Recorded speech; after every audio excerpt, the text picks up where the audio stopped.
Hello and welcome to episode 1326 of The Sleeper and the Bust. It is Wednesday night, July 31st, which would normally be the trade deadline, but they moved it up a day, and frankly, I thank them. I'm your host, Paul Sporer, joined not only by my co-host, Justin Mason, but our good friends, Welsh and Bogman. Guys, what's going on? How's everyone doing tonight? Ollie, what's up, gentlemen? Very glad to be back with you guys. We love you both. This is the core. These are the anchor beings of the fantasy baseball independent universe. So I appreciate all of you. Happy to speak with you guys. When we get together, it's usually a lot of hijinks, and we've already had some off-air hijinks, but we got things to talk about today. It still ended up being a pretty robust deadline. Even if Tuesday itself wasn't as crazy as maybe people expected, it still had some high-profile stuff going on. Plus all the other trades. We are going to review some that we've already discussed. Maybe our opinions have changed, but for the most part, we want to get Bogman and Welsh's opinions on them to kind of see where they're at with guys. So we are talking some of the older ones. We got a ton of names, so we're going to dive in. We're going to go hitters, starting pitchers, some relief pitchers who could maybe get saves, and maybe you guys have, higher thoughts on some of these than others.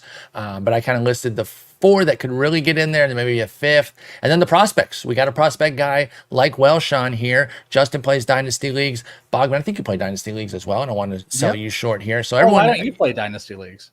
Time. Anything that I don't do is because of time. Lame. That's fine. Yes, fine. Or the reason, as is often called. You're just running two big properties in Sleeper and the Bust here and at OTP. You don't have time for like 3 Dynasty Leagues, dude? Yeah, exactly. And all my other leagues. On these trades for all these minor leaguers I want to send you for your major leaguer. What's your problem, Paul? Exactly. And the funny thing is, I am in one Dynasty League, but I'm always going for it, so I don't have to worry so much about prospects. I just perpetually keep going for it and trading everything. But I got Mike Trout this year, so how'd that work out? Yeah. All right, let's start with the hitters. We got to start big, the big names, right? Their impact maybe isn't, or their changes aren't maybe huge, although you can make a case that, the first guy, Jazz Chisholm, definitely went up just by leaving Florida. And Miami specifically, and getting into this park. And of course, he has taken off immediately with the Yankees. Obviously, he's not going to hit 4 homers every 2 days, Bogman, but we'll start with you. Jazz's move to New York. How do you like it the rest of the way? But then also, how do you like it going forward? Because now he's going to be there for a while, and we have to kind of get used to Jazz as a Yankee, and I wonder if it could be something big. What do you think, Bogman? Yeah, I think anytime you get a guy out of a crappy lineup and put him in a good one, it's going to be a good thing. The ballpark is awesome as well. He seems to fit in already, and maybe we're going to get some more eligibility position-wise out of him if they're going to keep him at third base also. I mean, it's wins at every level for Jazz. I don't really see a downside to this too much. It really is. But did you consider that he wore colors on his uniform? I did. The belt, the thing is so I mean, that probably should be banished from the league, right? We have to talk seriously about this. And I don't know if it's a jail sentence or... I take back everything I said. He's going to be Trevor Bauer's newest teammate. Just because he put color on his uniform where they don't normally have... Oh, he needed a chain. I didn't mention the chain because you had a light reaction to that. He has facial hair. Are you kidding me? You didn't. What the hell's happening with this? I think you didn't know about the chain because you had a pretty light reaction to the colored belt, which I think you should be reacting stronger to. It was a green belt, for God's sakes, on a Yankee uniform. Well, I'm colorblind, so, No, I don't want to run this bin to the ground, but yeah, there were dumbasses overreacting to him having a personality. Obviously, it doesn't matter at all. And Bogman in charge over there. He doesn't like all the necklaces. The do-rag. I couldn't agree with you more on Jazz, and his fit right away looks excellent. And of course, he is taking off with the 4 homers. Welsh, is this an overwhelming win for Jazz? I believe he's somebody that you've liked in the past, because remember, he was a Diamondback, folks. He had the Gallon for Jazz deal. I don't remember how you were on him all the way back then, but where are you at on Jazz these days, Welsh? Yeah. Is this a resounding win? It's a resounding win. I've always loved Jazz. I remember before Jazz was a major leaguer, he was playing out here. He played in the AFL. And it's actually funny. I had this interaction with, do you guys know Lucius Fox? Remember Lucius Fox? Oh, yeah. He had so he's with the White Sox, and I caught him this year, and I grabbed him. We had this great interaction because 5 years ago, not to go on a tangent, in the AFL, this might have been the Paul Stars year where I won, or maybe it was the year after. But we all remember that year. Yeah, we all should remember that year. Very important. But Lucius Fox and Jazz were both playing in the AFL together. You sure it's not Luscious Fox? I don't think so. I have this photo, though, where I was taking a picture of them, and Jazz and Lucius, they had taken photographers' cameras and they took a picture of me. Oh And my God. it's this great memory I have. And I talked to Lucius about it, and he got so excited. I printed it out to him and gave it to him, and he gave me a big old hug. And he was like, "That's one of my favorite." That's he remembered amazing. He didn't remember me, but he remembered the whole thing. The whole. Yeah, like Jazz has always been like just such a cool dude. I remember grabbing him and just saying, "Hey, Jazz, wanted to speak to you," and he's like, "Who wants to talk to me?" Like in a very everybody humble way. And I was like, "Buddy, everybody does. Like, don't worry about it." But the grander scope of like what anyone would care about, there's a huge win. He's going to get more position eligibility, like Bogman said. You're in a much high-powered offense. Funny enough, the ballpark factor for left-handed hitters is actually better for Miami. But the Yankees, really, I was looking at it right here on the 3-year average Stunning. overall ballpark factor. The Marlins have the 9th best ballpark factor for left-handed hitters, where the Yankees are the 19th. But check this out. homers. The 3rd best home run ballpark factor for lefties. And that's all we care about. The New York Yankees. Yep. That's exactly right. That's all that we care about, because Jazz, he has been pounding the ball out. Obviously, you guys have all seen it early on. He's stealing bases at a phenomenal clip. He's striking out less, lowest career strikeout percentage, highest walk percentage of his career, double-digit barrel percentage. He's getting the ball in the freaking air, and it's a better ballpark factor for his side of the plate. It's a huge win. So I love it for Jazz. And I, just not to go on it, but like the Yankee thing makes me more mad than anything else. I'm definitely not an old hat when it comes to baseball. Give me bat flips, give me crazy shoes, give me bats that look like pencils. Opposite of especially the red Chris give Welsh. me facial hair. Exactly, opposite. I'm unlike the old hat Chris Welsh, Yes. who who literally I went on CBS and they said I went on. Do you guys know about this? I went on. And you were a former player? They said former Reds. That's amazing. Under my thing when I did the draft last year, and I got makes me so happy that day. Yeah, I felt very old, but I am totally against it. Give me all the facial. I wish they would kill that. I'm so baseball's starting to turn, but absolutely turning, and because it's about control, and that's why it's so weird to me, and that's why I don't like it. And that's why I was trying to make fun of the people that did freak out about Jazz having some flair. Justin, they call control. Sorry, they call it tradition. That's exactly. Their translation to control. That's a cool way to say control. And that cult. Let's move on. Jazz, Justin, was 68th overall in draft season this year. Is he a top 50 pick going into next year based on what you think he's going to do the rest of the way with the Yankees? And, I like the eligibility piece that Bogman hit on. That third base piece, you throw that in, he's already going to have the outfield carrying over from last year. So third base outfield is intriguing. Where do you come out next year, Justin? Is he a top 50 guy, Jazz Chisholm? I mean, I think it all comes down to health for him, right? Right now he's just on an insane pace. 4 home runs in 3 games. With 52 games left in the season translates into 69 home run rest of the way, including all the home runs he's hit this year. So, if he stays healthy, he's going to be a top 40 pick. I think he goes in the second round next year in a lot of drafts. I agree. Especially if it's a flourish that he finishes with. Again, obviously, Jazz is on fire out of the gate. If it continues, if there's a playoff flurry, just watch out. The price will get sky high. And then maybe at that point we start to back off. But right now, I think it's a buy stock. I really like what's going on with Jazz. Now, the other guy was definitely a great move for their team. The other huge bat to move, Randy Arozarena. They needed him, right? Because don't forget, one of the things that you need to judge when you're looking at your favorite team and everything is not just who you got, but what you're coming from. So sometimes you add a player. In this case, it's a player like Randy Arozarena who has a 108 OPS plus, which doesn't jump off the page. It's 8% better than league average. But when you consider that on Seattle, it's replacing somebody who might have had a 70, it's a big improvement. Welsh, I'll start with you on Randy Arozarena. I know the park hits him, or at least is neutral, because I know Tampa's not a great place to hit either. But where are we at on Randy's move here? Because there was a little bit of early malaise that turned back to quality. The juice has been there. The fantasy juice has been there with his numbers, but his slash line has sucked. Is Randy Arozarena somebody who can be a second half stud, Welsh? Yeah, I think this is this isn't like Jazz, but this is Randy's in a spot where he can get back to being that Randy again. And who is that Randy? He's like a top 50-ish type of player. He had picked it up 375 in July with so that's with the Mariners, 275 in July with the Rays, and he had come off of a June where he hit 291. So it's been very like, 2 month backdrops. But where the Mariners worst ballpark factor overall for right-handed hitters in baseball, but the home run perspective is actually really even between the Rays, and the Rays weren't that much better either. But I think Randy's also like a very momentum type of player, and I don't think there was a lot of momentum with the Rays. When Julio gets back, assuming that's soon, you've got this new kind of revamped offense. He's hitting at the top. He's starting to get that consistency, that contact rate a little bit higher.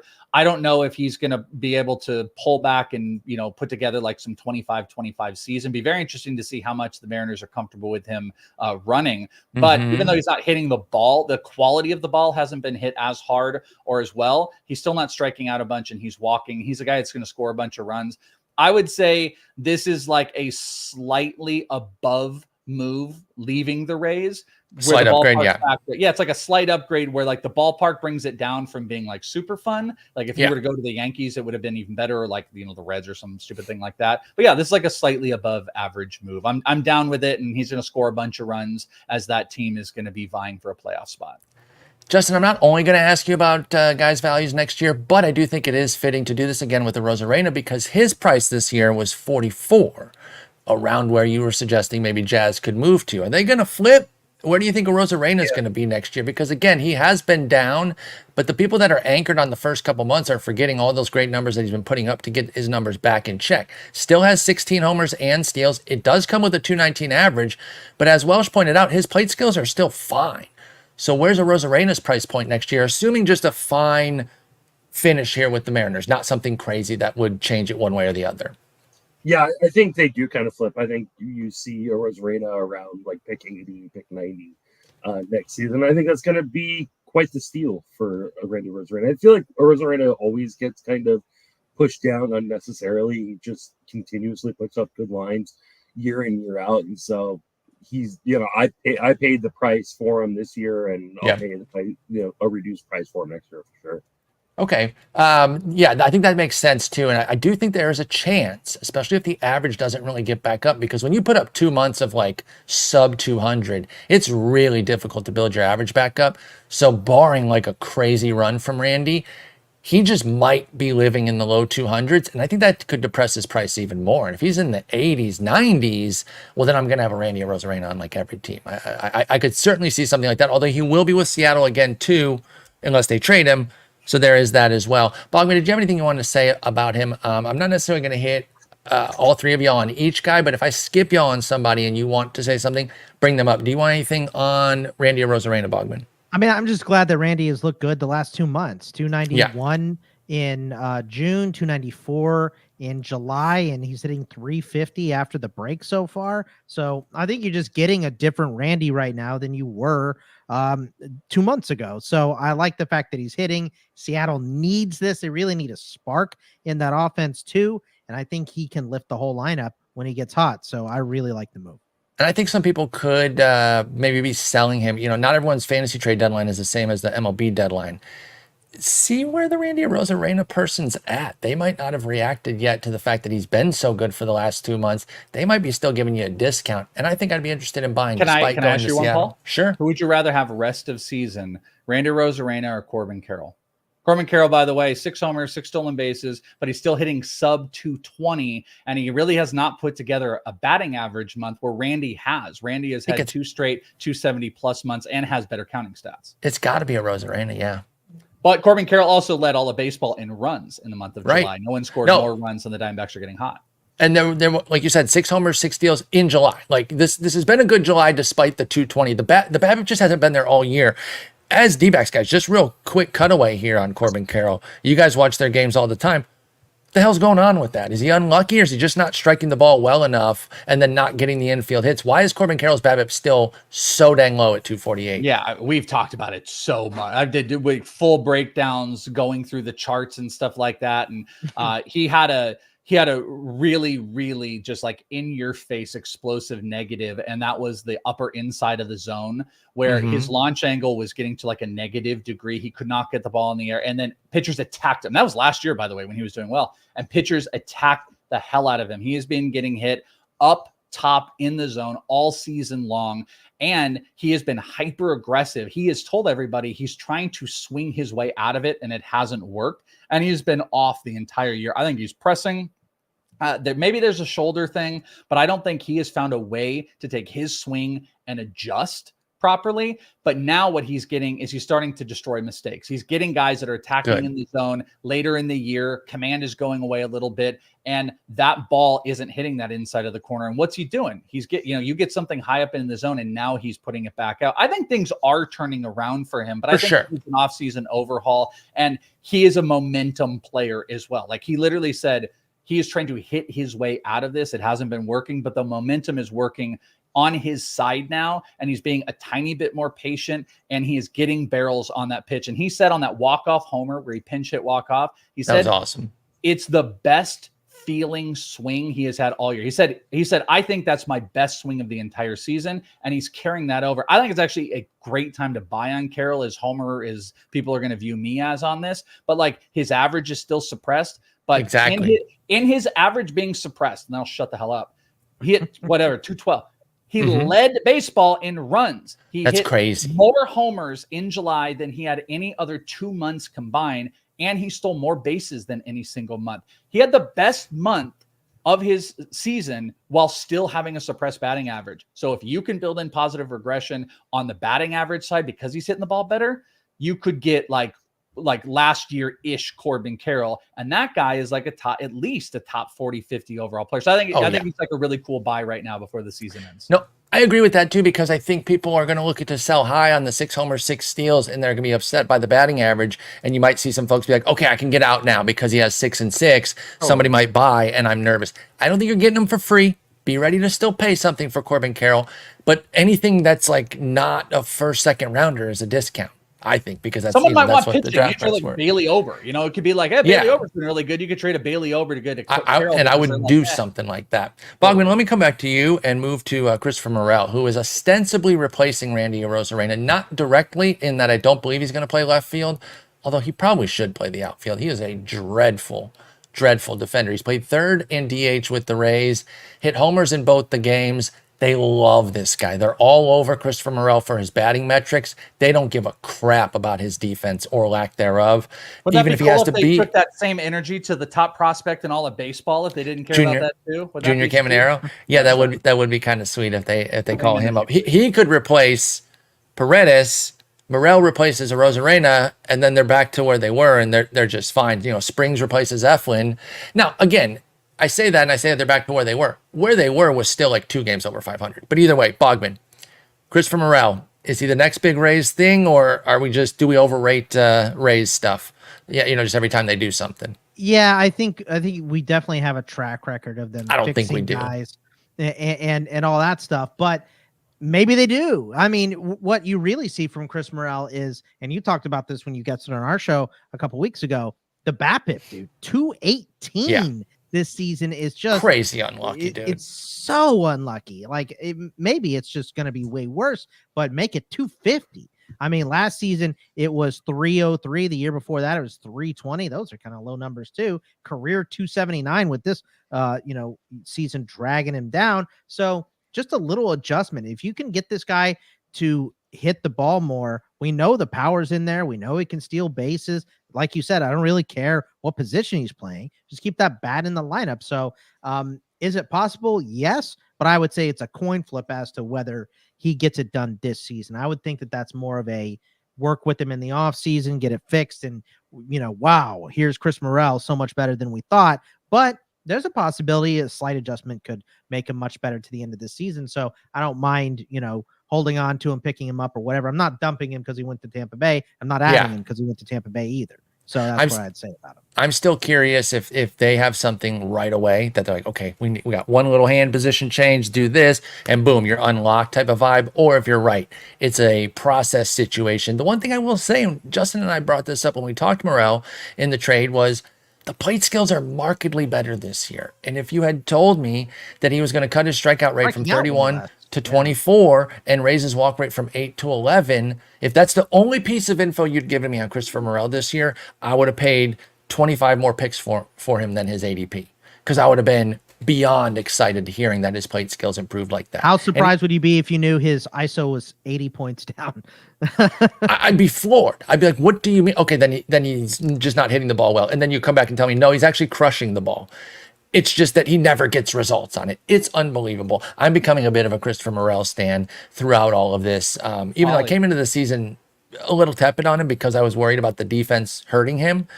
It didn't. They tried. Actually, I shouldn't say it didn't, because I do wonder how much a guy who's that bad defensively takes that to the dish. And I don't know. It's a guess. I would have no idea unless they said something. But Justin, on Christopher Morel, there's still a lot of hype that Tampa Bay was buying him because they are obsessed with his bat metrics. Is there more here to unlock? Can this guy be a 30-15 kind of guy? Can he push 40 homers? That's the kind of stuff I was hearing discussed with regards to how much they like him as a bat. That's a difficult question to answer, because yes, can he hit those levels? Absolutely. Like, I mean, and you're saying not just a long shot, like in the way that anybody could do that, like Brady Anderson. You mean like there is a path for Morel to hit 35, 40 homers perhaps at the high end? I mean, he's got the power to do it. He's got the aggressive approach to it. The problem is he still does not make nearly enough zone contact to not hit like 230 in most seasons.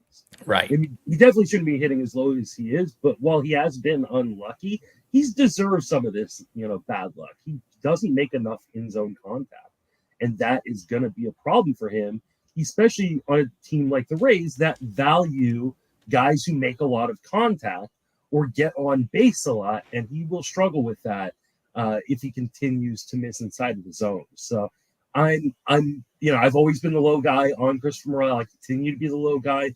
I still think this was a really fun gamble for the Rays to take, and I'm glad they took it. But I don't think we're going to see like him turn into a superstar until he fixes those contact skills problems. I think that's fair, because the strikeouts are down, but that's a good insight into the fact that, yes, the strikeouts are down, but the quality of the contact in that 6-point drop isn't yielding results, partly because it's not a great contact profile still for Christopher Morel. But there is upside, and I don't know that he's going to cost much next year. He was 185 this year.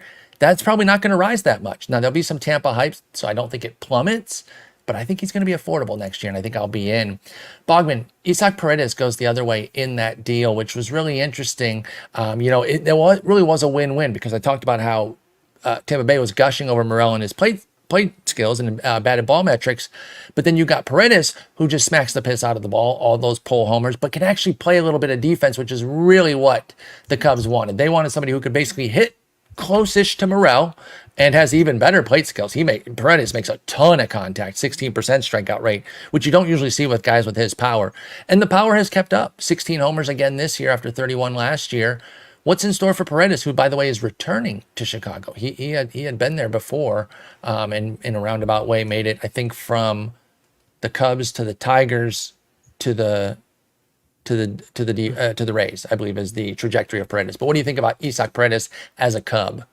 Yeah, I like it. I think what you said is exactly right. Like, we want someone that can hit a little better, play a little better defense than Chris Morel. He's like more of an actual real player here. So, guy that you can count on from a day-to-day basis. And that's what you're getting out of Chris Morel. You slide him into this lineup. I think that's pretty solid. So, yeah, I think this is a good, it's somewhat lateral, but I still think it's a positive move for Isaac Paredes.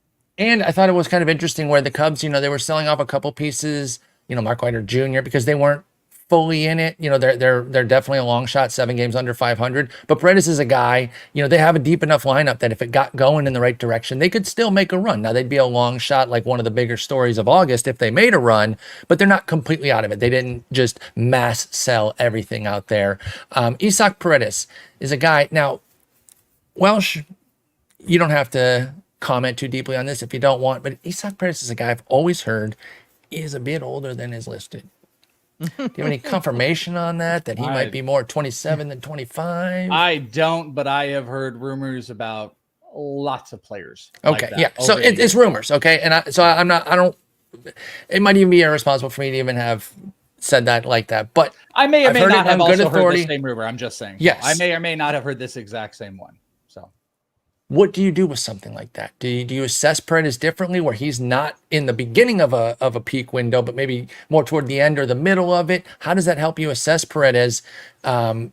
Or does it not even change anything? Because 25 versus 27 isn't that big a deal to you. Where do you come out on something like that when you hear a prospect might be a year or two older than is listed? Yeah, I mean, I guess if you're talking about from like a dynasty perspective, if that were true, then 27, 28 is kind of seen as like as a peak primary spot. But I really wouldn't give it too much thought because I don't think Paredes is in a spot where he is like earned this high-end justifiable, like, oh, I'm totally bought in. It actually, I will admit, it's a little reminiscent of Adolis Garcia, where what did it take 3 years for us to be like, okay, I bought in right away. No, I bought in right away. Okay, good for you. Troy Tiger probably had nothing to do could with not be kidding. Tiger, No. I was talking about Adolis Garcia, and I was joking. Oh, okay. I thought you were talking about I was making fun of myself. Yeah, I didn't buy in at all. And honestly, I did the same with Paredes. Now, they are different players in the way they do things, but I didn't buy in on Paredes last year.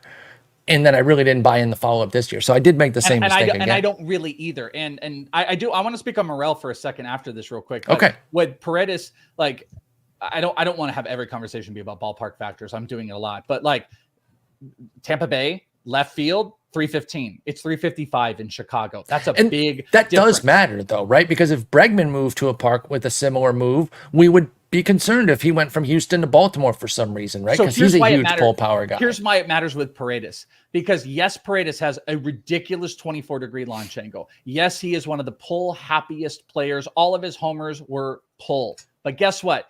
Literally his underlying actual batted ball metrics, they're not good. It's one of the worst hard hit rates in baseball, a 5% barrel rate. Those stink. And now you've added 40 feet extra on top of what is, by the way, you're right. Zone contact, 89%. It's really good. He doesn't swing and miss it a lot. You're still going to get some balls that are going to fly out, but that's going to put more question into his batted ball data long-term. And that is why I will go back and I will push back and say Chris Morel is a buy for me right now. And is there more to unlock? Yes. What they did with Isak Paredes is a prime example. And the homer he just hit today, was it today or yesterday? Today. Well, he's hit one each day. Guess what you saw? You saw an aggressive, pull-heavy swing that he annihilated over to left field. So guess what they probably said? Okay, Morel, you're in zone contact. It does kind of stink. We're going to work on that. How are we going to work on that? Well, guess what? You show elite barrel skills, 12% barrel rate. That is double what Isak Paredes has. You hit the ball harder. You also get the air. You have the ball in the air a decent amount. And guess what you did last year? You had a 51% pull rate. You lowered that this year. How are we going to make that better? Get the damn bat in the middle of the plate and pull the crap out of it because you hit the ball really hard and you're already seeing that from him. And he's being put in a prime spot. I think that Chris Morel could be a player, could be a super sneaky breakout player for next season. And I know this doesn't mean everything to everybody, but they're weighted by like the batted ball metrics and stuff. But Isak Paredes is only hitting 243 as much as we're calling him this awesome hitter. He has an expected batting average of 216. And that has a lot to do with like really crappy hard hit and barrel rates. Right. Chris Morel has an almost 50-point differential. I'll give you the actual number, 42. It's 200 he's hitting to a 242 expected batting average. That is on par with Isak Paredes. So I think that the Rays have the example of how to fix Chris Morel, and it is literally the player they ship the hell out to Chicago. So I think it's a great buy. Plus he steals bases. 30-15 seems very, very in the books next year, unless he completely regresses. But I think they have the game plan. I think he's a great dynasty buy right now. And I would not be shocked if he is exponentially more valuable in dynasty than Isak Paredes next year. I wouldn't either with Christopher Morel. And I wouldn't be surprised if Christopher Morel is a big finisher down the stretch where the batting average starts to regress and he hits closer to the 240s with the power, and then you're getting a real big guy here. Yeah. We will have to pick up the pace, or we will be here for 14 days. Justin, Austin Hayes is in a full-time role right now. When he was traded, we all thought, okay, he's going to be the short side platoon on a great team, but he's going from that situation in Baltimore to that situation in Philly. He's playing every day, righties, lefties, all of it, where he had on Austin Hayes as a full-timer in Philly, Justin. As long as he's playing full time and stays healthy, I think I love this. I think it's a guy who has power, has a little bit of speed, makes good contact. He's doesn't strike out. He doesn't walk much, but that's okay. As long as they're giving full time run, I'm totally fine with this. It looks like they're going to give him this ability, or at least they have starting out. So I'm buying. Like this weekend, Fab, I will be targeting Austin Hayes in a lot of leagues.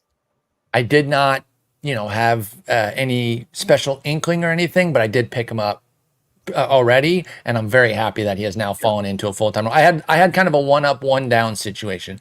I got Hayes for $12, felt good about it, but I got Amed Rosario for like $3, and of course I think he loses PT moving out to the Dodgers there. So again, one up, one down type of vibe there. Eloy Jiménez goes to Baltimore, I guess, to kind of take that Austin Hayes role of being just a short side platoon guy. This show, Bogman has loved Eloy Jiménez. Well, me specifically, but I know Justin hasn't always hated him. We moved on this year, though. I learned. It only took me 15 years to finally, not overpay for him. I still hold out hope, though, and I would love for him to go to Baltimore and just start raking. Is it going to happen? Is Eloy Jiménez going to be a thing with the Orioles down the stretch here, or is there just not enough PT? Nah. I just don't think there's going to be enough playing time, like you said. Also, like, how are they working this? Because that I don't know. Yeah, who knows? Because Ryan O'Hearn is actually hitting 279 versus righties. Eloy is hitting 224, but Eloy has 5 homers against righties, even though he's hitting 204. None against lefties this year, hitting 204. Also, Ryan O'Hearn, 0 homers against lefties himself. So that will be the platoon, but it won't be that good because it'll be low volume. And as you're saying, no homers for Eloy against lefties. And Eloy's knee seems like it's about to fall off. Did you see at that any video moment that the Welsh put out after he saw him at the Arizona? Yeah, did you see my video? Yeah. You want to know the craziest thing, Paulie? Look like me or Mason running around those things. Twitter's a new universe now. But my COVID year Fernando Tatis video that I have pinned on my Twitter. Yes. It's the one I've always had there. I got on ESPN. It was actual viral. 10 minutes. Everybody's talking about it. It was super fun because it was COVID year. There was no video at it. And I called the Tatis homer.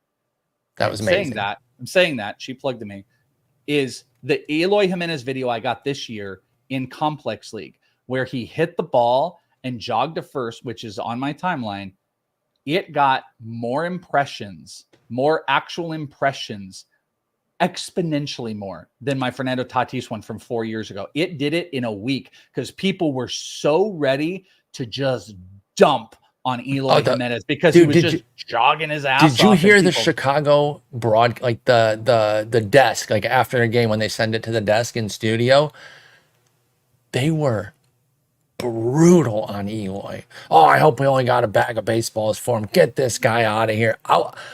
It was a little much for the broadcast, like for the home team to be doing that kind of. I know that's kind of the Chicago vibe. Hawk was a homer. They had that great viral call of that guy calling in and losing his mind to the radio, but they were nasty on him. Look, man, I know a lot of people don't want to hear it, right? And I get it. They don't want to hear the injury excuse.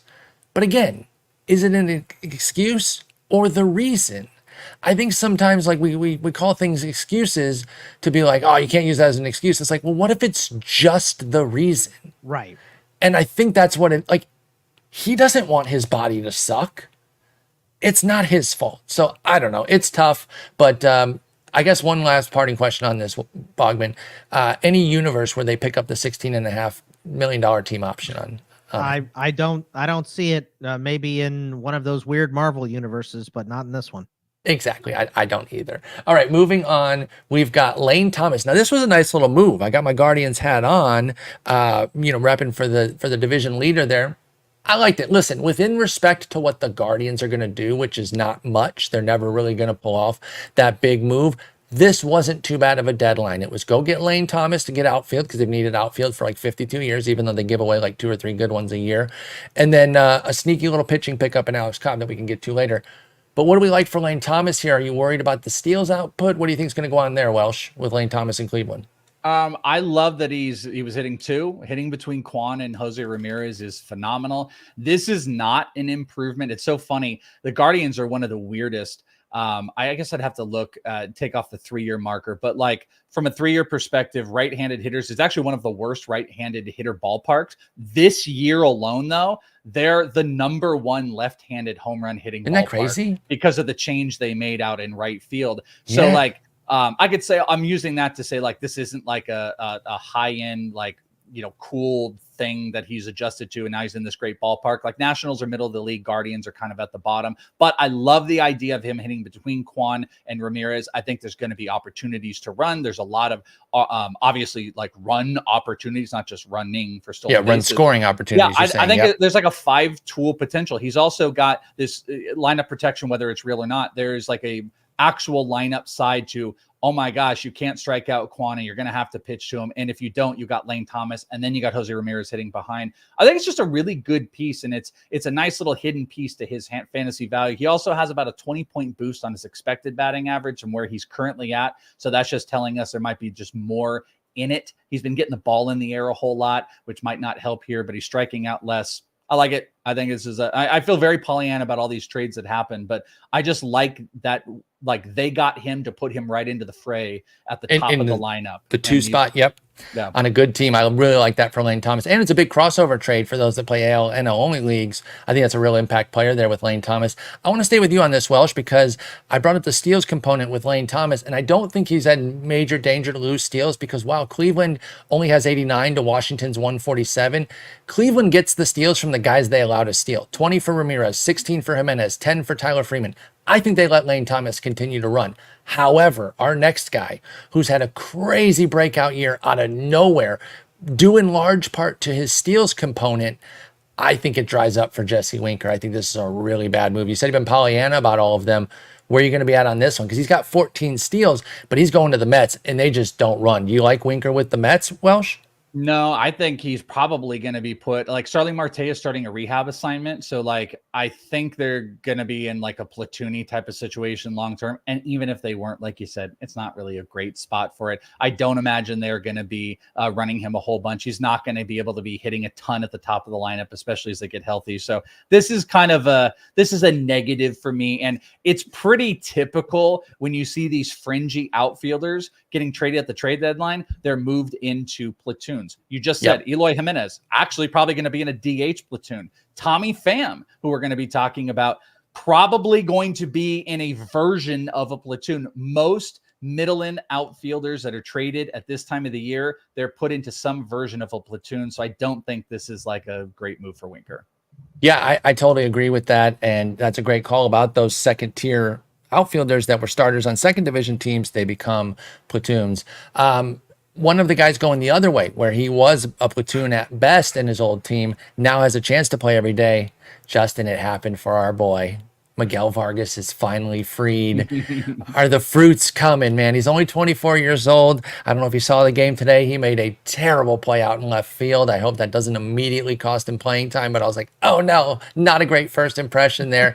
But he does get to play. He played DH yesterday, left field today, batting second both times.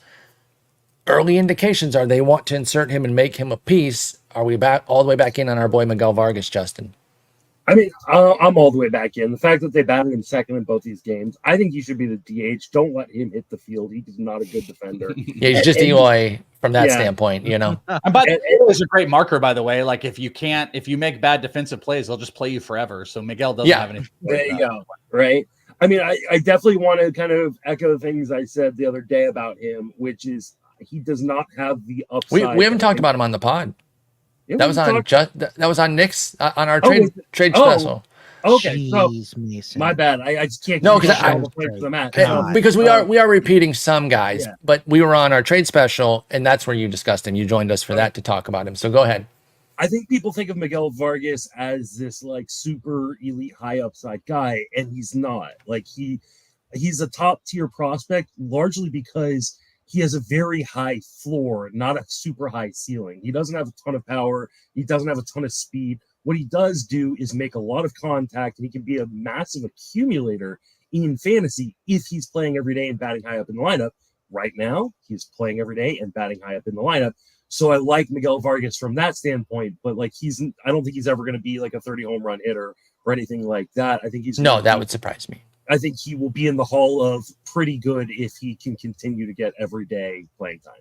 It's a 60 potential hit tool that drives Miguel Vargas's potential. And now he's in, a better hitter's park. You could see 20s power, chip in steals, talking, 3 to 8 range type of vibe. It's time to shut up and show it, though. It is, in that he's been in our consciousness for a while, but not in terms of pure volume. He has a 438 career plate appearances. So I don't think we're at a point where he has to do something to merit attention, but he has been around for a while. There is that prospect fatigue of Miguel Vargas, because he was on the Dodgers as well, so that gets inflated. But I'm ready, and I think he's ready. I'm very excited to see Miguel fast Vargas. Towards the end of the season. You're going to be the darling of the offseason. Oh, absolutely, and this podcast will be a major part of that. Right. This podcast will have no problem promoting the living hell out of Miguel Vargas. Bogman, your boy Welsh just mentioned Tommy Pham and how he's going to be in a bit of a platoon. He might beat the living hell out of Welsh for saying that, but he's already trying to make an impact. What do you have? A pinch hit grand slam, and then another big day today against the lefty. Now, again, it was pinch hit against the righties, so I don't think Welsh is wrong about the playing time. Do you see it any differently with Pham in St. Louis? Is he only going to be a short side, occasional starts against righties, or can he force his way into more PT just by doing well?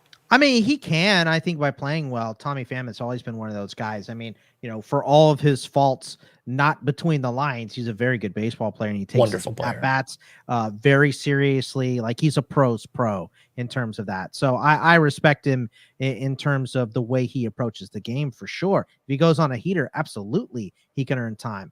But I don't think that is the plan right now. If it happens, great. But I think the plan is, you come in, you pinch hit a lot, you start some days, you're in and out of the lineup. And for fantasy, it's just not consistent enough for him to be a reliable spot until he is, which can happen at any point, but I do not expect it. I think that's totally fine with regards to Tommy Pham. I don't think you really need to run out and get him deep leagues only, maybe even deeper than 15 teamers. I guess 15 teamers, I could see putting him on a bench spot, but that's about it with Tommy Pham until we see the PT rise. If it rises, you could get me on board. Joey Loperfido was in the big Yusei Kikuchi deal, Welsh, and this whole return, and we're going to talk about Jake Bloss later when we get to the prospects, because Loperfido's up, and I know Bloss has been in the majors too, so I kind of made just some judgment calls on who goes into the prospect list versus the player list. But Loperfido's been up a few different times this year. Toronto loves him, and again, they're putting their guy into the 2 spot here, the way Vargas did in Chicago.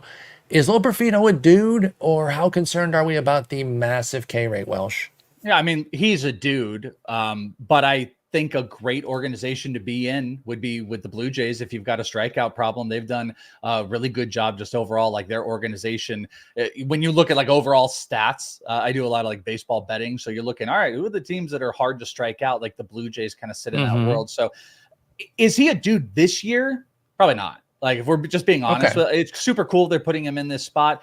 If you're in a deeper league, 5 outfielder type of stuff, maybe you could throw him in, and he's probably like more of a streamable bat if he gets hot. But he has not made really good contact, really low hard hit rates. Barrel rates have been bad. He's striking out like crazy. You're moving to a new destination, but he is a power speed combo player. So you should watch for him to get hot. But I think he is probably best set left on the wire. Maybe a streamable hitter, someone we will kind of come back to next year, especially to see if we actually see some of like the whatever work growth they might potentially do. Growth is a good way to put it, because he already struck out 2 times in his debut. So I don't think you're going to see a whole lot of maturity growth from any fantasy perspective. I don't think he's going to pull a Jackson Holiday. They don't have time to go sit him down for 2 months and come out and hit a grand slam on your right your return. Away. I just don't think he's going to be a fantasy asset right now.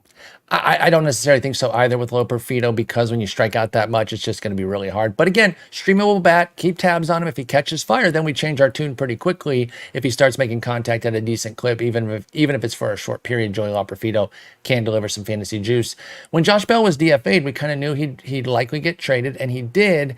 And it just so happens to be a spot where maybe he could do some damage, Justin. He's going to Arizona, where you immediately think, well, Christian Walker's there. Christian Walker's on the IL, unfortunately, and it looks like it's going to be a bit of a stay. So they go out and get Josh Bell to fill in. I understand why Miami traded him. I'm not entirely sure why they DFA'd him when he was, just kind of hitting some of his best work. Maybe wait for the deadline to do. I don't know. I guess they traded him either way. I don't know if it diminishes the value that they DFA'd him. It just feels like to me when you DFA somebody and then come to me talking trade, I'll be like, I'm not going to give you as much because I know you're just going to waive him otherwise. But what do you think of Josh Bell to Arizona with some PT in hand while Walker is out? Yeah, I mean, I think this is a short-term solution for the Diamondbacks and for fantasy managers, because the problem is once Walker does come back, and he said yesterday he's hopeful he'll be back in 3 weeks. Okay. I don't know where Josh Bell plays other than on the short side of the platoon with Jock Peterson. And that becomes really, really difficult for fantasy value. Now, he should have gotten here this week. There were 4 lefties on the slate this week for Arizona. There you go. In the short term, while Walker is out, yeah, he's going to play every day, and he's hit in the middle of that Arizona lineup, which seems like it's finally starting to get going. So I like Josh Bell as kind of short-term guy, but I think unless he's just hitting the cover off the ball, and in that regard, they'll try to just figure out a place to get him in each day, whether it's just giving guys days off or whatever. But in short term, I'm with it. Long term, I'm a little bit more concerned.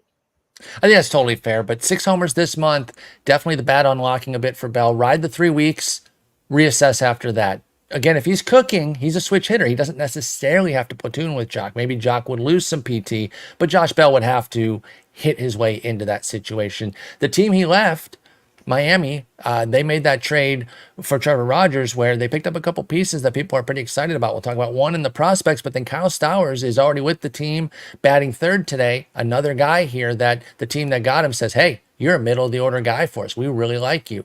So what do we think of Stowers with Miami? The power's there, but the park's a little tough, Bogman. Can Stowers be somebody that we can rely on in 15-teamers, maybe 12-teamers this year, or is it too fringy for you? Where are you at on Stowers in Miami? I mean, they hit him third today, so encouraging, right? Yeah, I like that. He was over 4 with 4 strikeouts, so not and so looked great. Pretty bad on. I was watching that game a little bit. There was one where he got kind of robbed, and another where he looked so in between, had no idea what was coming. But yeah, I still like him batting third there. That's nice.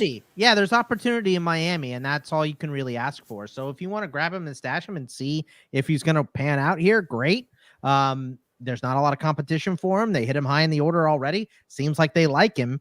And maybe this is a thing again where, they see something in him that maybe we didn't see before. And, a short adjustment can make this guy way better. I just love the confidence of them hitting 3 from the jump. I really like that for him. So I'll say I'm buying. Yeah, I like where Stowers is at. Interesting player, can definitely hit for power. Even if he's a strong side guy, he could be a Jock Peterson type, where he can get hot and just start. Did I say short side? I meant platoon guy, which is hitting against all the righties. He can get hot and really do something there, Stowers. So I'm intrigued by him for sure. Yes. Let's not pretend like hitting third in the Marlins lineup right now is a huge feat, though. It's not that it's a feat. It's that it's going to be guaranteed PT for a while. Sure, right. Absolutely, but still the best spot to hit in any lineup. Yeah, they're batting Jonah Bride 4th right now. Tough scene. He went yard today against this Taj Bradley loser. So, what are you talking about? Yeah, 4 runs in 5 innings, loser, clown. Jake Berger, home 2-run shot. Jonah Bride, solo shot. This Taj Bradley guy is supposed to be good. Yeah, I mean, Battle of Florida is decided, bro. Get out of here with this crap. I don't want to hear it. Amed Rosario actually leaves Florida, Tampa Bay, which is a little bit of a bummer because I think that kind of robs his PT. I was actually, that's like I said, I lose on that one where I won with Hayes because he's not going to play in LA, is he, Justin? I know that Nick Ahmed was DFA'd to clear some space. Or no, he wasn't. I heard he was DFA'd this morning. That's not true. He had a home run or something, I think. Yesterday. He's right here on the team. That's what I get for fucking believing a Twitch chat. But anyway, Amed Rosario, where the hell is he going to play? He's probably gonna be on the short side of platoon. Probably Fun. With Jason. We have him with Jason Hayward on the short side of the platoon, so he's gonna be like a super utility guy. The problem is, once Tommy Edman comes back, they'll have another super utility guy, so that will be quite a problem for him. So it's actually a little surprising they made this move for Amed Rosario. He doesn't have options either, so it's not like you can send him down. Well, they have 3 catchers right now, though. Yeah, but I mean, at some point, a bunch of guys are going to come back, and all of a sudden, True. That like, Nick what do you Ahmed do? gets DFA'd. James Outman goes back Yeah. down because he's still terrible. Like there's, Well, and then one of the terrible. catchers. That's 3 moves right away. I'm not Yeah. terrible. Just because I said Yeah. I don't. Just I said that a guy that's playing terribly is playing terribly. I like him too, but he's bad. Jorge Yeah. Soler is leaving Justin's favorite team and going back to Atlanta. Another where's he play though, Welsh? Because they got 2 DHs. What's going? And they're both right-handed. So I mean, it's cool. And he led off while we're talking about guys getting really inserted right into the lineup. Are they really going to play Soler in the outfield so that they can play Soler and Ozuna? Is he going to actually have PT here? I think that's going to be the plan. I mean, the guys that they're putting out, they don't have a lot of other options. You know, I guess that's fair. And I hadn't seen that he was batting first today playing right field. Like that is somewhat encouraging. Yeah, I think the leadoff spot makes it kind of interesting. I wouldn't mind if he was hitting a little bit lower for the RBI opportunities, but Sure. you know, I mean, Kelnick hasn't really done super well in that. That guy We're not gonna- sucks, dude. I Yeah. cannot even imagine like being in on that dude though. We're- If, like for like theoretical universe, if I was like a fantasy analyst and I backed that dude, I'd quit. Go ahead. Yeah, you should. Especially if you were bathing, if that guy was bathing with George Springer, and then they were just like, I love George. That was the Jared thing. Kelnick. It's like, I hit on one, right? I bathe with George Springer and I get that one right. And then I there start you go. feeling myself and I'm like, Jared Kelnick is a good baseball player. Could you Yeah. imagine? That'd be I'm gonna wild. do this again. I'm gonna turn this water back on. Yeah, Jorge Soler is a great spot. Wherever he hits in the lineup is solid for Soler. I like him being back with the team. There's, it's a better offense, even though I know they have struggled. Austin Riley, Matt Olson starting to kind of get right. Michael Harris comes back. That'll make it more interesting. Ozzie comes back. I mean, all of these things are going to make it more interesting, but hitting at the top of the lineup, as you've mentioned before, it's more playing time. We know he's a home run threat. The RBIs might kind of tick down a little bit, but when they get right, this is one of those NL teams that it's like, the back half of their lineup looks like the front end of like a Marlins lineup. So there's still going to be plenty of RBI opportunities. So this is a boost up for Jorge Soler. Yeah, I got to say, I'm much more encouraged seeing that he batted first today. I was dialed in on some other games. I missed that. If they're going to play him in the outfield, yeah, it's bad. And that I will say this is still better than not playing, obviously. But he is going to lose 1 plate appearance a game because just like he was today, Ramon Defensive Laureano came replacement, in as a defensive replacement and then got an at-bat. That's going to happen a lot if they're going to do this. But I'll take three plate appearances a game as opposed to 3 games a week, which is what I thought it might be at most for Soler. So I do like that. Let's move on to our starting pitchers. Let's start with Zach Eflin, who was traded a little while ago to Baltimore Bogs, but really solid move here. I don't think he's been so far off what he was last year that he can't just be a stud with the Orioles. I actually really love this. Where are you at on Eflin to Baltimore? I'm absolutely with you. I mean, the Sierra is 3.89. Yeah. The xFIP is 3.76. He's playing to a 4.11. I mean, I don't know if he's going to be what he was last season. That strikeout rate is down, but the walk rate's also down. I think just playing in Baltimore is going to help him a ton. So I love this move for Eflin, just overall going to a better team. Maybe with some better defense too. I don't know, but ballpark is better as well. Yeah, everything just there's too much to like to dislike this move. Even if you don't like Eflin, I think you have to say it's a positive move for him. I agree. I thought this was a really smart move by them. They tried to get this guy that we're going to talk about next last year, and it didn't work. They're really hoping for better returns at their deadline than Jack Flaherty last year, which is who Baltimore got. It didn't work. The Dodgers are hoping for something better. Justin, we've had some talk about the return on it. We talked about it on our deadline special. And, there was some reaction that maybe it wasn't as high as everything else in the market. But then we heard that the Yankees balked on the medicals of Flaherty. And maybe they had a different valuation of where the price should be based on those medicals. Where do you stand with Flaherty as a Dodger? Are you confident that if he's healthy, he's still a stud? Or do you have concerns beyond health, which is what an ever-present concern for every pitcher? I don't have any concerns beyond the health. The skills have been remarkable this year. He's looked like the guy he was when we thought he was going to be like a top 20 starting pitcher kind of moving forward. The concern is health, and it's not great to hear that the Yankees balked at the price once they got the medicals on him. That does scare me a little bit, but like the Dodgers are masters of like bending rules and figuring out how to get guys in and limiting guys' workload. So like, I think if any team can manage a guy like Flaherty and keep him healthy rest of the way, it's a team like the Dodgers. So And I mean, obviously, I hate the Dodgers as a Giants fan, and they make things work to piss Don't me worry, off. he'll get hurt Yeah. right before the playoffs, Mason. We all Yeah, know. exactly. That would be tough for yeah. them. But But it'll just be awful in the playoffs, and we won't get it done. should be a great move. Yeah. Flaherty's been wonderful this year.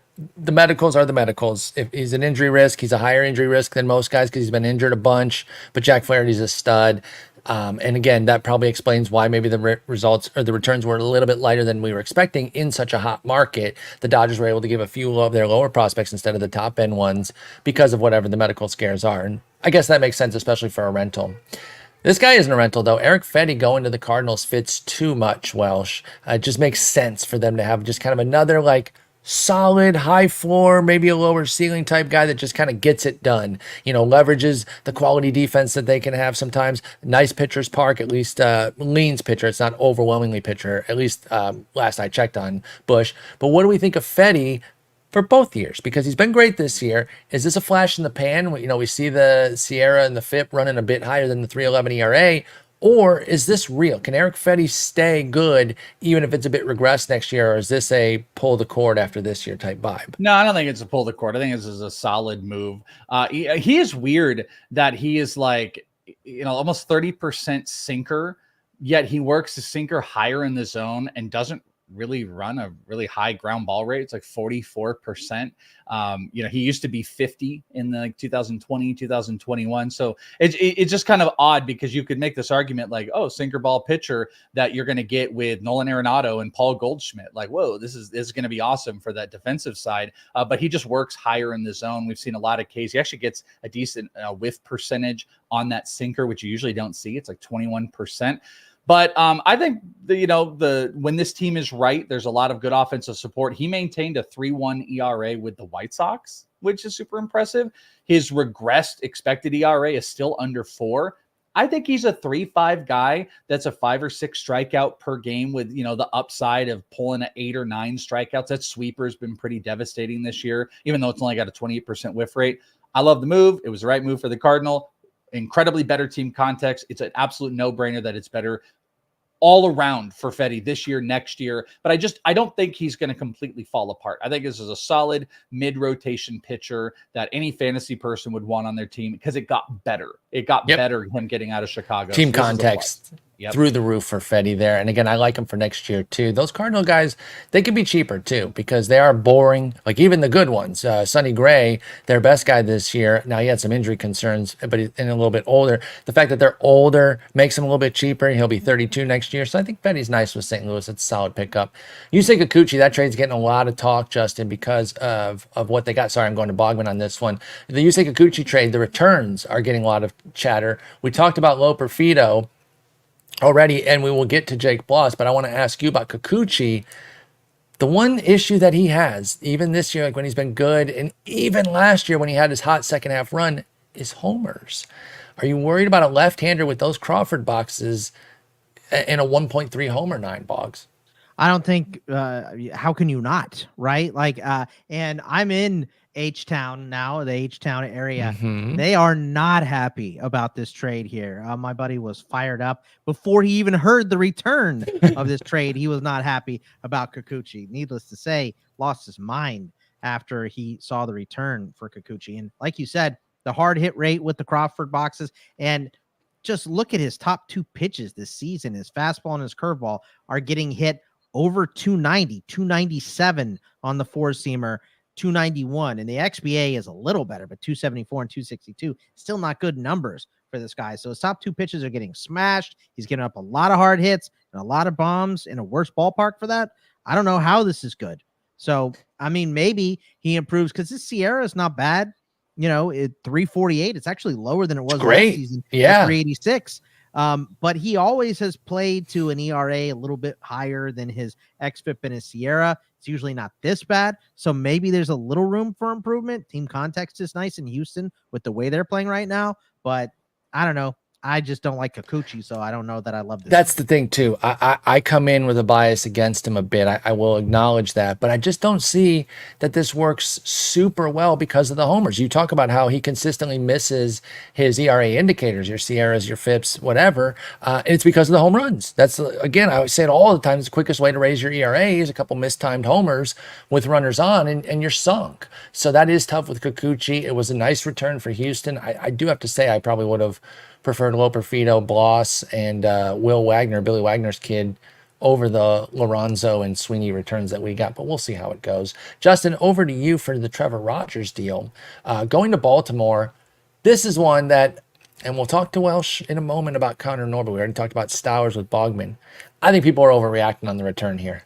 I don't think this is a bad deal for Baltimore at all. And not so much just because they won't miss the guys. I think just on the principle of Norby and Stowers, for a controllable lefty in Trevor Rogers, I thought it was a totally fair deal on both sides. What do you think of Rogers in Baltimore, Justin? Yeah, I mean, I didn't have a problem with this trade either. I think it was a little shocking just because the names. These are, two prospects that are of some note that were major league ready, and to get two guys that were, that they didn't think Norby was. Well, they sent him right. They should both be at least in Miami on Miami's major league. I agree with right? you. I agree with you. Yes. So I think that was kind of a little bit of strike breaks, but this is also what pitchers were going for. I mean, we saw what Kikuchi got, right? And Rogers isn't a worse pitcher than Kikuchi at this point. No. I love the park move. Like there's very few parks in baseball where you can go, well, this is an upgrade in pitchers park to Miami, but Baltimore is.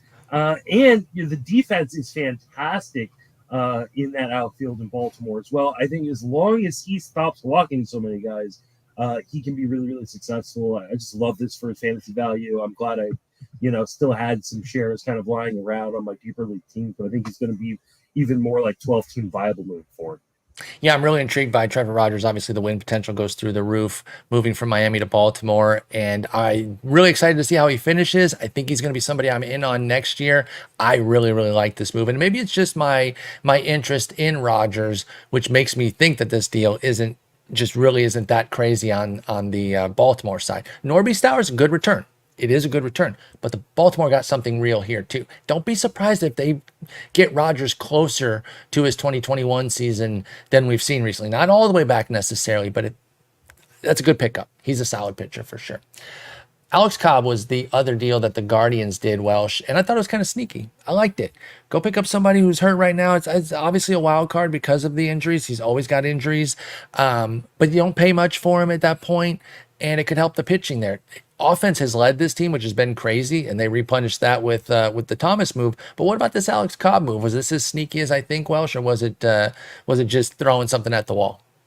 I think there might be a little bit of throwing at the wall because, what are they going to get out of it? I remember Cobb was rehabbing out here during the complex league ball just not too long ago. As far as the pitching organization that's able to do more with players, this is definitely one of those. We haven't seen him since 2000.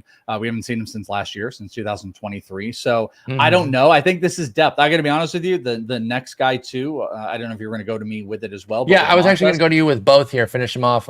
Bring in Frankie Montas here, going to Milwaukee.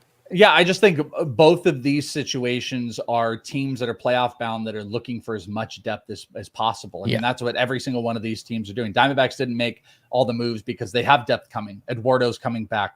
Maybe Merrill Kelly is going to be coming back.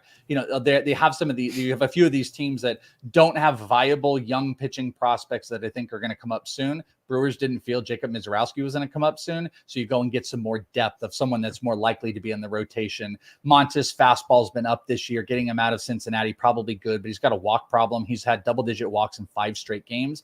And Cobb, I think, is just going to be how willing are they going to let him go and how much is he going to go. So I think these are both, let's watch on it. I think this is like a spot fantasy start type of thing. Yeah. Montas might have more, again, I think have more fantasy value unless Cobb really gets unleashed. But these are watches, not run to the wires.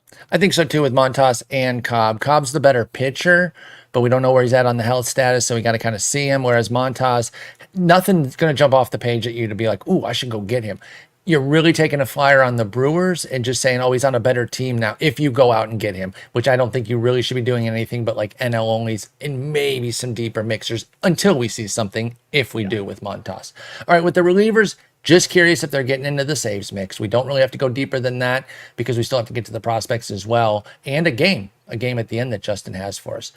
Tanner Scott, Justin, probably the most likely to get a large potential, I keep thinking he went to the Dodgers because that's where I had him in my mind. He's going to the Padres. I bet they wish he did. I bet they wish they could have had him come over the other night. They really, really should have. I totally blanked on that. So he's not going to get many saves unless they do a righty-lefty thing. But I don't think so either. I love Robert Suarez. I haven't mentioned him at all this year, but I'm just kidding. I was going to do it again. But what do we think? You're right. You're with me that Scott's not going to get much then. No. Unless Suarez blows up or something like that, then he would likely be the next man up. But just the occasional Suarez can't go today save. Yep, exactly. Okay. I think so too, by the way. And if whoever I don't call on, if you totally feel the opposite, feel free to chime in. But until then, we're going to speed through them. Bogman. Carlos Estévez, if you weren't paying attention to him this year, you might not have realized that he's actually been a god. I know he was kind of like a Rockies type closer last year where the saves were there, but the results sucked with it. 3.90 ERA, 149 whip, but here's 31 saves. Not this year. 231, 071 whip with 20 saves. He's been a god. They're a bit unsettled with Philly. They do the Alvarado, Hoffman, who's available type vibe. Could Estévez take this job in Philly, Bogman? Absolutely. And he traded a little bit of velocity, it looks like, for control. The walk rate is down from, what was it? Last season it was 11. Yeah, 11 down to 3.9%. Crazy move. All of his three pitches are getting hit at a 173 clip or lower. All three pitches last season were 240 or higher. So he's just locating the ball better. And I don't see why that change is going to Philly. So he's definitely in the mix to solidify a role. So I like this move for Philly. Yeah, this fantastic move. Already rostered in a bunch of leagues because he was a true closer. But if for some reason he got cut because people don't think that he's going to fit in out there, then go get him because I do like Estévez.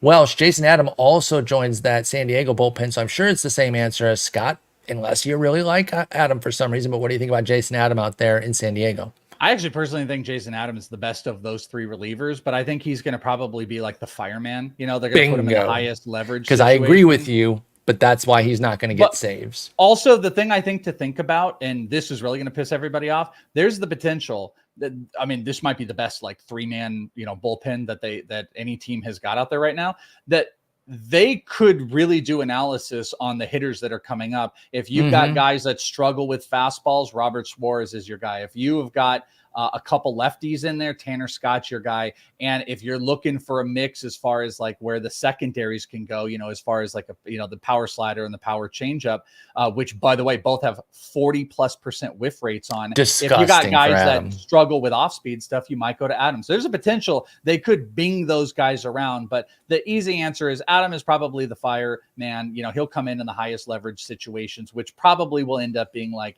8th, maybe even 7 if they want, right. If it's starting at the top of a lineup. I think that's where Adam will go.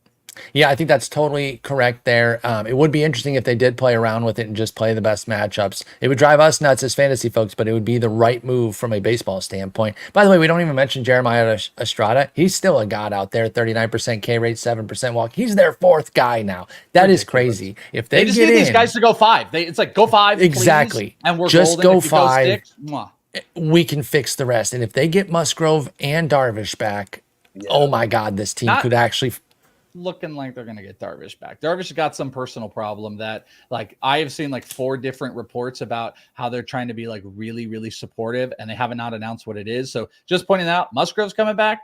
It does not look like we are going to get Darvish back. And it's looking like an Eduardo Rodriguez situation where it's like, this is it. Like it's done. He's going to finish. Yeah.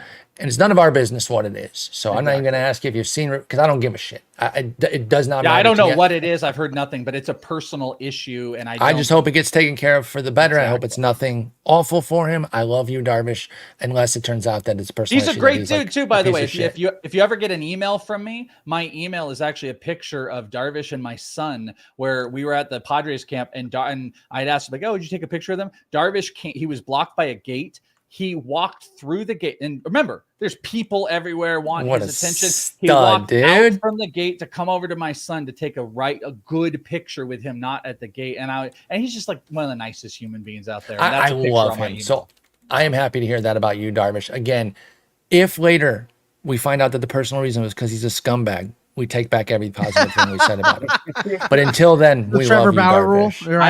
I don't think we just that's gotta what be we're careful. dealing with. I don't either, and I don't even mean to imply it or make light of those situations because those are very, very, very, very serious. Lucas Erceg in Kansas City, Bogman. That mix is interesting out there. They got Hunter Harvey as well, and he ended up getting nicked and then came back right away. So everything was good there, so that's good. But now they got this little three-headed monster. They're putting together their own little three-headed monster. They don't have the lefty like Tanner Scott, but their little Erceg, Harvey, MacArthur is nowhere near San Diego's firepower, but it's a pretty nice little trio. Can Lucas Erceg get in the closer mix there, or is it going to be MacArthur, Harvey, and KC Bogman? I mean, I don't know why he couldn't. It's not like MacArthur has held anything down. Harvey's new to the situation too. So, I mean, yeah, I don't know why he couldn't get in the mix. Does it mean he will? No. I think this is. Are you specking on it? Where you need saves? I would.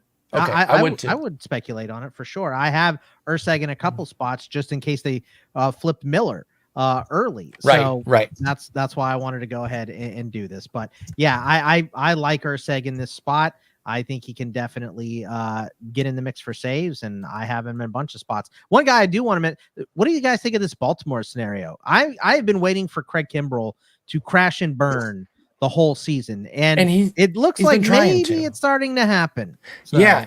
So who's your guy, though? Are you near Cano? You like Sir Anthony Dominguez or Soto? They got two new guys from Philly. Do you like either of them to get in the mix? Do you have somebody that you like there? I mean, I don't know that I like someone in particular. Maybe probably Soto, but I not by any. We're talking about fractions here. So yeah, but I'm just waiting for Kimbrell to burn. And I'm actually surprised they didn't get more. I mean, Sir Anthony and Soto is a nice combo, but I'm surprised they didn't get a little bit more just because Kimbrell is scary.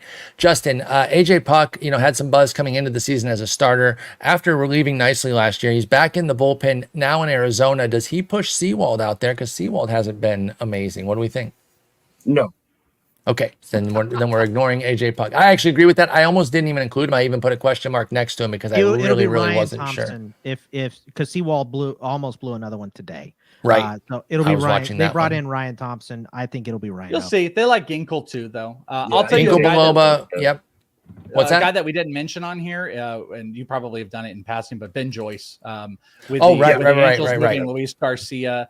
And Ben Joyce is going to be the guy. Yeah, so Estévez was moved, and then Luis Garcia was moved. So be on the lookout. Ben Joyce looks like the most likely to get save opportunities in Angels, whatever the hell that actually means. But that's a guy exactly. But we'll take him because you need saves. We'll take him. All right, Justin's on his way to the movies here soon, so we're just going to do a lightning round of the prospects, and I'm only going to do Welsh real quick. I just need a thought on them, their fantasy relevance in the next year or so. Let's do all the Padres first. Dylan Lesko. Dylan Lesko is going to have no fantasy relevance up through next year. Former Padres, of course. Yeah, former Padre. Hopefully they can fix him. He lost massive control, but we've seen what they've done with pitchers. I think this could work out. I think it was a massive haul they got. Same thing I'm going to say about Robby Snelling. Robby Snelling was one of the best pitchers in baseball last year. AA destroyed him in the Texas League, but he's a big power fastball slider guy. Also 49er fan, so shout out to Robby Snelling, my guy. Snelling's going to Miami. Lesko's going to Tampa Bay, so both guys are going to Florida. Yep, both of those guys are, I think, not. Robby Snelling is going to be an option for next season, and if he gets right, he's going to be a super sleeper. Lesko will not be an option, and then the other one, Adam Mazur, as far as the pitcher, we've already seen him in the majors. I think we will see him some more. Hopefully, he can get righted a little bit as well. I don't think we should. I don't think we should be done with him, but. Because that was Mazur was Miami. I'm getting completely. Yeah, Mazur going with them, and so is Graham Pauley. One more Padre who's leaving them. Do we like him with Miami? Problem with Mazur is going to be there are too many Miami pitchers coming back. So when Braxton Garrett and Luzardo and Sandy are all healthy, he's not going to have a rotation spot. So long term, it actually doesn't look super great. Maybe short term spot starting. Graham Pauley has huge power. horrible contact this year. He's not even getting the major league opportunity right now. Stowers did. So I think they're going to have to rehaul some stuff. And if they can fix it, he actually could be one of those pop back up Davis Schneider type of guys because he's got massive, massive power, but he's a huge hole in his swing. That's Graham Pauly with Miami. Am I wrong on Conor Norby? Is he amazing? Because everyone's acting like he's a god. I think he's a solid, like 45 grade type of guy. What do you think of Norby with Miami? I don't think he's amazing, but I mean, he has had 2 straight years of hitting 290. He's had a home run, stolen base kind of combo. I think he's going to end up being more of like a 20 to 25 homer guy, 10 stolen bases. If he hits for high average, that's going to tell you his fantasy value. Again, what is the development going to look like? Here's the cool. I'm shocked that they sent him down. What the hell are they doing? Trade for him? Let him play regularly immediately. So stupid. But you know what? The Rays aren't letting Caminero play. There's a million other prospects. Like, why are the Marlins not playing Davis and De Los Santos right now either? It's stupid. I would say that Norby is a really cool buy right now because I think he will get jolted into the top of the lineup very early on. And he really has like he's not special, but if you get 25 and a 260 batting average out of him, that is a very fantasy relevant player. Agreed. But the reason his value goes down for baseball is because he's a dreadful defender. So that's why I still think he's a 45. And they don't know where they're going to play him. Third base, second base. Bat only 35 who might, or 45 who might have to get moved around like Daniel Murphy because he's dreadful. Jake Bloss, is he good? No. He's not that good? You think he's a reliever? Okay. Because everyone's acting like they got a Cy Young and an MVP with Loperfido and Bloss. I'm like, it's a good return. Don't get me wrong, but it wasn't a heist that everyone's making it out to be. Yeah, I mean, he has almost 7 ERA. He has an expected ERA that's 5.8. He's not that good. Okay. Now, Hall of Famer Liranzo and Trey Sweeney, are they both Hall of Famers or just one of them? No, neither one of them. Liranzo is a big ass dude. I've seen a bunch in camp. There's a lot of buzz on him, but again, he's a first baseman though, right? I think he was a catcher when I saw him. No, I'm saying he can't catch though. No, I don't think so. I mean, I don't think Agustin Ramirez, who got traded, is going to be a catcher. They'll try him. 80 stolen bases this year, 96 last year off of Liranzo. Yeah, I know you steal off a pitcher too, but like, give me a break. Yeah, not great contact, good power. Trey Sweeney is just like, I think a solid. You know what? Trey Sweeney might be kind of the version that people aren't prepared for Conor Norby to be. Like, he might be like a 15-15 regular. This just wasn't a big. I'm actually shocked that that's all that they traded for Flaherty, to be honest. I hate you saying that. But apparently these medicals were a problem then. You wanted me to put Jorel Perez on. He was part of the Miguel Vargas deal from the Dodgers to the White Sox. We keeping tabs on Jorel Perez for how long? Yeah, so I just wanted to mention Jorel Perez specifically as just a player to look out for into the future because he was kind of a no-namer. He was complex ball for the Dodgers last year, had a really amazing start early on, getting pushed a little bit. He's around a 270 average, 10 homers. He led complex ball last year in home runs. So he's kind of a dude that's not going to be this year, next year. He's a dynasty prospect guy that you want to take a look at if the White Sox keep developing the hitters pretty well. Okay, I would look at him. And finally, the challenge trade of 2 former big prospects that I think both have taken a stock hit. I know some Red Sox fans were reacting thinking that York was still a high prospect. Maybe I'm wrong on that, but I thought the Nick York for Quinn Priester was both 2 post-type guys, challenge trade type vibe. Do I have the right vibe on that York-Priester deal? Yeah, I think so. I think I've never been a Quinn Priester guy. These guys both actually played on the same team, I believe, or no, it was the same Arizona Fall League. And Priester, like, just none of it's really good. Like, he throws strikes, he gets hit, 94, not a lot of movement. Like, he's okay. Nick York is a doubles king. That's what he does. He has 6 homers so far on the year in AAA, 4 homers in AA. He's stealing a little bit more, and he cut his strikeouts, which is really nice. I think York is the better player. And also, Nick Gonzalez is a kind of good, like, gauge vibe of what Nick York can be. Exactly what I was going to say. So like, they've developed Nick Gonzalez decently, right, and they've upped his barrel percentage with the bat speed. So I think Nick York could be a solid regular into the future where, I don't know, Quinn Priester's probably going to fight for a rotation spot for a long time until he's a reliever. So that's my I think that's totally fair. Excellent rundown there on the prospects. We have a game to finish this off before you go see Deadpool versus Wolverine, or Deadpool and Wolverine. Excuse me. They're not fighting each other. They're together. Yeah. Take it away, Justin. They do fight each other. Oh, okay. Well, I haven't seen it yet. Spoilers. All right, there we go. All right. So we are playing our favorite game, which is congressman or relief pitcher. So I will give you a name, and you have to tell me whether or not you think they are a United States congressman or a relief pitcher in Major League Baseball. Probably going to do pretty good at this. I'm setting myself up to fail, though. Yeah, by talking that. Yeah, like I just think I'm going to do pretty good at this. Welsh? Sorry, I think I'm going to do just good. want to fail by saying that, but go ahead. I have 14 names here. Paul, are you playing? Yes, I do want to play. Okay. All right. There we go. All right. If that's all right. Starting with Bogman, your first one is Gary Palmer. Is Gary Palmer a relief pitcher or a U.S. congressman? Congressman. Very good. I think so. Bonus point if you can name the state. South Dakota. You got a 1 in 50 shot. Okay. Yeah. Just super confident. He throw it out. Yeah. is Alabama's 6th congressperson. Oh, cool. Yeah, I know the 5th and the 4th. By the way, know I said 6th. congressman in my head, so I'm 1-0 so far. Okay, Yeah. no, that's All not how right. the game works, but okay. Oh, okay. But All that's right. how I'm Well, George Soriano, is he a Oh, congressman you're so screwed. or a relief pitcher? George Soriano. Mhm. How can you spell George for me? Country of like origin. it's like it's normally said. Oh, okay, like it's normally spelled. Yeah. Congressman. He is Oh, not. He's a you're relief moron. pitcher No. for the Miami Marlins. Marlins. Yeah. I was thinking, is it Jorge? Jorge, yeah. Hey, Yeah, that's why I asked the question. Would you have Guys, changed? I said pitcher in my head. So, So I get 10 points. I said pitcher in my head. All right, Yeah, I'm 1 me and too. 1. All right, Paul. Anthony Molina. Pitcher.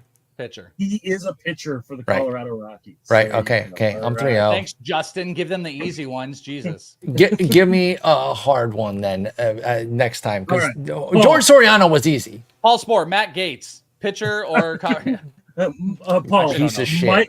Mike Garcia. That's on me. Yes. Congressman.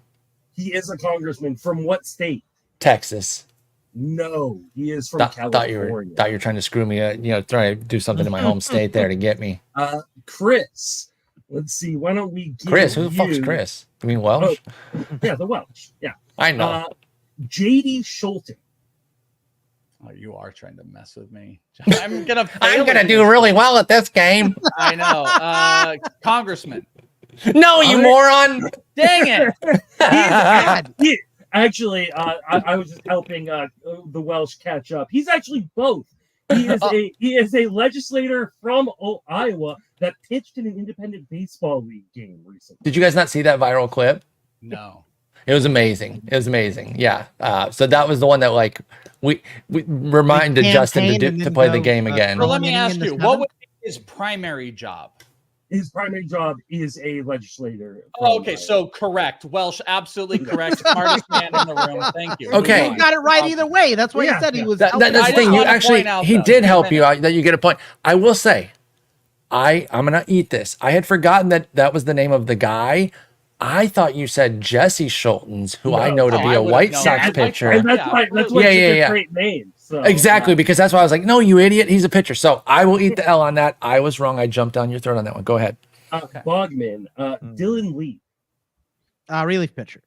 He is a relief Braves. pitcher for the Atlanta Braves. That is correct. Okay. All right. Back around to Bogman. Wait, what about me? Oh no, I did No, Mark he's- Garcia. he's doing I'm okay. good. So- Snake draft. Yeah, no, I'm good. I'm good. Snake No, draft. you got it. My fault. Is Bogman perfect so far? 2 for 2. Bogman, He is. Bogman and Paul are both 2 for 2. Oh, Suck it. Oh crap! Did I You just, got a free one. I just accidentally clicked out of it. well, I got a correct one. All right. No, you got a free one where the answer was right either way. Yeah. Bogman, Ethan Roberts. Congressman. Idiot. Cubs pitcher. For the Moron. Cubs. Idiot. Moron. I'm so good at this game. Stupid. It's almost as if only ever following baseball with my life has led to something. This moment. Welsh, you get Sammy Peralta. Oh, he's a pitcher. White He Sox is a pitcher. for the White Sox. There you Thank go. you very Garbage. much. Thank you very much. Paul, you get Mike Flood. Nah. Arkansas 7th district congressman. Nebraska first, so you get Whoa. the Close. point. There you go. Close. All right, cross the picket line, Paul. You're back. I didn't realize you're acumen for like legislative stuff. I didn't know you were so locked in, dude. I got to stay locked in on it, dude. I'm a genius. Keep going. All right. All I right, used to work in Ro- some of that area. That's why I said it. Robert Menendez, genius. Is it a murderer? Mhm. Yeah. The Menendez Paul? brothers. Paul? Robert Menendez is the guy who got convicted and kicked out. Technically not a congressman anymore, but a congressman. He is a congressman from the. What the hell's going on here? Do you read a book, watch the news? What the fuck? Are you doing? I can't play Sitting there? Dynasty. I'm so busy. I'm so busy learning about all the congressmen and stuff. What are you This doing? was huge news. OOTP and watch the news. I don't have Correct. time for whatever News you're on the talking second screen, OOTP on the main screen, Sorry. baseball on the iPad. I'm too That's busy my life. trading for Chris Morel. I don't have time to learn about That's all these. fine. But this was huge news that this guy like embezzled a ton of crap, including like gold bars. It's actually an insane story. really? But I'm That's 3 for just 3. Keep going. Nice, perfect. All right, Paul. Actually, you're No, four for I can't do it. four, Oh, Paul, okay. You're going in the order. so, I'm sorry. No, Chris. You get Ryan Burr. Oh, relief pitcher, former ASU pitcher who was with the White Sox. So I'll give you his college too. He was I like at ASU. that. He's actually with Toronto now, but yes, I that don't know is where he is correct. now, but he was ASU. So there you Well go. done. Well done. All right. And then let's see, Bogman, Dan Newhouse. Newhouse. Congressman. He is a congressman. For where Or? from?